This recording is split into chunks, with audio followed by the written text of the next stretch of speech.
ગુજરાત સરકારની ઘણી બધી યોજનાઓ છે, પણ આજે આપણે એક ખાસ યોજનાની વાત કરીશું. વિધવા સહાય યોજના. હમ. હવે એને ગંગા સ્વરૂપ યોજના પણ કહે છે. આપણી પાસે એની સરકારી માહિતી છે, તો ચાલો એના પર થોડી ઊંડાણપૂર્વક વાત કરીએ. હા, ચોક્કસ. આપણે ખાલી વિગતો નથી જોવાની, પણ એ સમજવાનું છે કે આ યોજના ખરેખર કેવી રીતે મદદ કરે છે. મતલબ કે જે મહિલાઓ પોતાના પતિ ગુમાવી ચૂકી છે અને આર્થિક રીતે સંઘર્ષ કરી રહી છે, એમના માટે આનું શું મહત્વ છે. બરાબર કહ્યું. તો ચાલો એકદમ મૂળ વાતથી શરૂ કરીએ. આ યોજના શું છે ખરેખર? કોને મદદ મળે છે આમાંથી? બહુ સરળ રીતે કહું તો આ યોજનામાં જે વિધવા મહિલાઓ પાત્રતા ધરાવે છે, એમને ગુજરાત સરકાર દર મહિને અમુક રકમની આર્થિક મદદ આપે છે. એક પ્રકારનું પેન્શન કહી શકાય. અચ્છા, પેન્શન જેવું. અને કેટલી રકમ મળે છે અત્યારના સમયમાં? એ કેટલી મદદરૂપ થઈ શકે? અત્યારે જે માહિતી છે એ પ્રમાણે દર મહિને 1250 રૂપિયા મળે છે.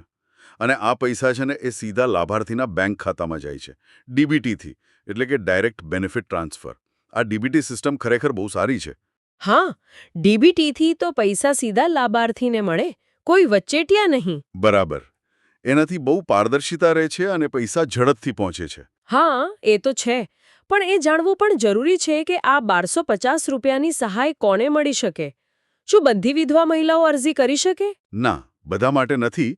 સરકારે અમુક ચોક્કસ માપદંડ રાખ્યા છે, જેથી કરીને જેમને ખરેખર જરૂર છે એમના સુધી જ આ મદદ પહોંચે.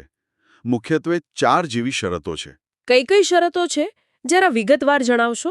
હા, પહેલું તો એ કે અરજદાર મહિલાના પતિનું અવસાન થયેલું હોવું જોઈએ. એ તો મુખ્ય છે. બરાબર. બીજું, એમની ઉંમર. અરજી કરે ત્યારે 18 વર્ષથી વધારે અને 60 વર્ષથી ઓછી હોવી જોઈએ. 18 થી 60 વર્ષ. ઓકે. ત્રીજું, પરિવારની વાર્ષિક આવકની એક મર્યાદા છે.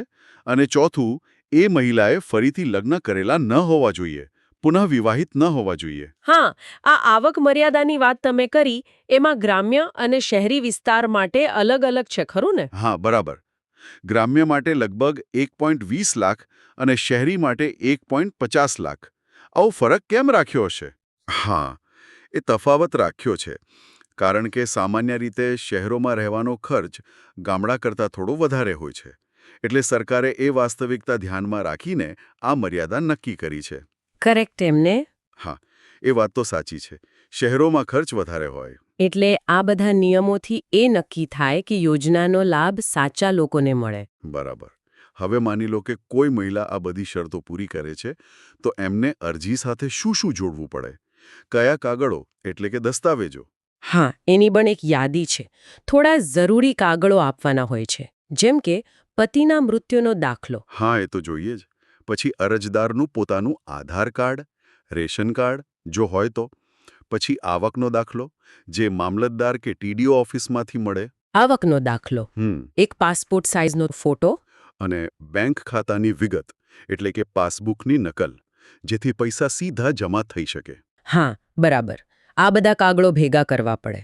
સારું, હવે અરજી કરવી ક્યાં? પ્રોસેસ શું છે? સરળ છે? સરકારે એમાં પણ સગવડ આપી છે. તમે ઓનલાઈન પણ કરી શકો અને ઓફલાઈન પણ. ઓનલાઈન? કઈ વેબસાઇટ પર? એના માટે ડિજિટલ ગુજરાત પોર્ટલ છે, digitalgujarat.gov.in. ત્યાં જઈને અરજી ભરી શકાય. અને જેમને ઓનલાઈન ફાવતું ન હોય, એમના માટે ઓફલાઈન વિકલ્પ પણ છે. ક્યાં જવાનું ઓફલાઈન માટે? નજીકની જે મામલતદાર કચેરી હોય તાલુકાની, ત્યાં જઈ શકાય, અથવા કલેક્ટર કચેરીમાં. અને હા, CSC સેન્ટર હોય ને, કોમન સર્વિસ સેન્ટર, ત્યાં પણ મદદ મળી જાય છે. હા, ગામડાઓમાં CSC ઘણા હોય છે. અને ગામડામાં બીજે ક્યાં? ગામડામાં તો ગ્રામ પંચાયત કચેરીમાં પણ અરજી થઈ શકે. ત્યાંના તલાટી કમ મંત્રી અથવા જે VCE હોય, વિલેજ કોમ્પ્યુટર એન્ટરપ્રેન્યોર, એ પણ આમાં મદદ કરી શકે છે. એટલે ઘણા બધા રસ્તાઓ છે અરજી કરવા માટે. સારી વાત કહેવાય. હા, પ્રયત્ન એવો છે કે કોઈ પાત્ર મહિલા રહી ન જાય. તો ટૂંકમાં કહીએ તો આ ગંગા સ્વરૂપ યોજના ખરેખર એક મહત્વની પહેલ છે. વિધવા મહિલાઓને નિયમિત આર્થિક મદદ મળે એ માટે એક સ્પષ્ટ માળખું, ચોક્કસ નિયમો અને અરજી કરવાની સહેલી રીતો છે.